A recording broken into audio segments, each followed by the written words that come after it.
Bonjour, bienvenue dans le Baby Atelier. Déchirer, c'est créer. Aujourd'hui, nous allons voyager à travers l'œuvre d'un grand artiste. Il s'agit d'Henri Matisse. Tu peux voir comment il a composé ce tableau à partir de papier découpé. Il disait qu'il le découpait directement dans la couleur.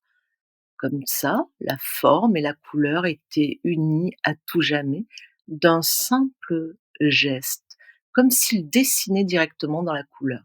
Nous allons nous intéresser aujourd'hui plus particulièrement au rythme de couleurs créé avec de simples bandes de papier. Ici, tu peux voir du rose, du bleu et du noir. Henri Matisse aimait mettre du noir dans ses œuvres, car il disait que le noir, justement, c'était mettre de la lumière dans son tableau.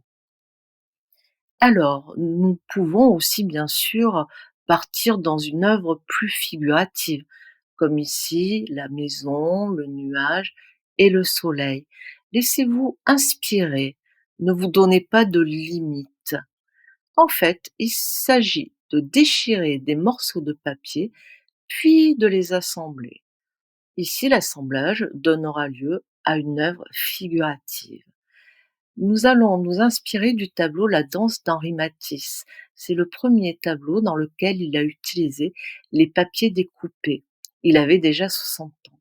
Tu peux voir des danseuses et les danseuses sont rythmées par des couleurs dans le fond du tableau. Du rose, du bleu, du rose et du noir. Rose, bleu, rose, noir.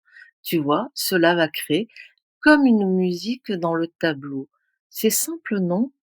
Et c'est ce qui va lui donner toute la puissance et toute la force. Car il s'agit d'une danse, et cette danse, bien sûr, doit nous faire ressentir la musique. Et pour aller plus loin, nous y verrons un peu plus clair à la fin du tuto. Il s'agit en fait d'une farandole. Henri Matisse a représenté une farandole. Pour lui, eh bien, c'était la joie de vivre et d'être ensemble. Et oui, on se donne la main pour danser la farandole. Allons voir d'un peu plus près. Nous allons maintenant commencer le tuto. Nous nous concentrons un petit peu. Et c'est parti. Attention.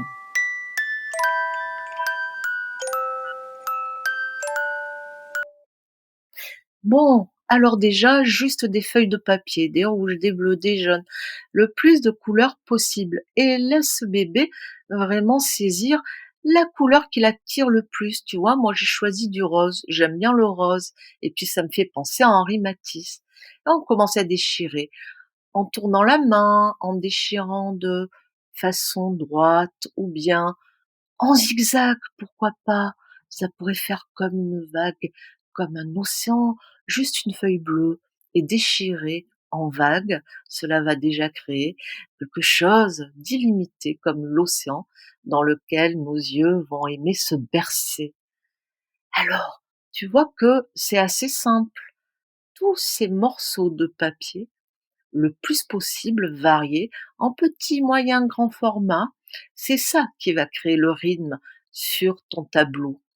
Et pour faire ton tableau, eh bien, je t'encourage à trouver une belle toile. Tu vois, moi, j'ai choisi un format très allongé. Sur cette toile, vous allez vous amuser à disposer avec bébé les papiers, bien sûr, déchirés, les mettre, les enlever, les remettre. Ça peut être tout un jeu vraiment très amusant. Tu vois que, eh bien, les petites déchirures vont créer aussi d'autres effets de matière supplémentaire. Et voilà, regarde déjà, la disposition crée une belle composition rythmée. On peut voir le bleu, le rose et un petit peu d'orange pour venir créer aussi un contraste coloré. Et c'est tout simplement cela qui va créer un beau rythme coloré dans l'espace dans lequel tu vas accrocher ce beau tableau. Tiens, peut-être dans la chambre de bébé. N'oublie pas de prendre le temps de contempler ton tableau avec bébé et de raconter une histoire. Passons maintenant au matériel. Le matériel est toujours simple. C'est un peu le principe des tutos du musée des bébés. Tu vois, des stickers, des bâtons de colle, tu vas voir qu'il va s'amuser à tamponner. Il va y prendre vraiment goût, tu ne pourras plus l'arrêter. Et puis bien sûr des feuilles de couleur, le plus de couleurs possible et pourquoi pas aussi tu peux varier les matières, utiliser plusieurs, papiers. La toile, mais que je t'incite à poser au sol, car c'est beaucoup plus agréable d'être à hauteur de ton bébé pour ensuite disposer les petits bouts de papier. Et puis bien sûr, il vous faudra vos mains, la danse de vos mains à tous les 2, un petit peu comme, une harmonie. Et cette harmonie se prolonge avec ta bienveillance, l'écoute de ton bébé et bien sûr une attention à ce qu'il fait.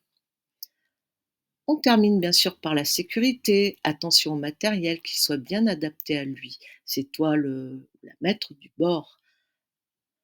Voilà, tu peux finir par une danse, une ronde dansée dans la joie.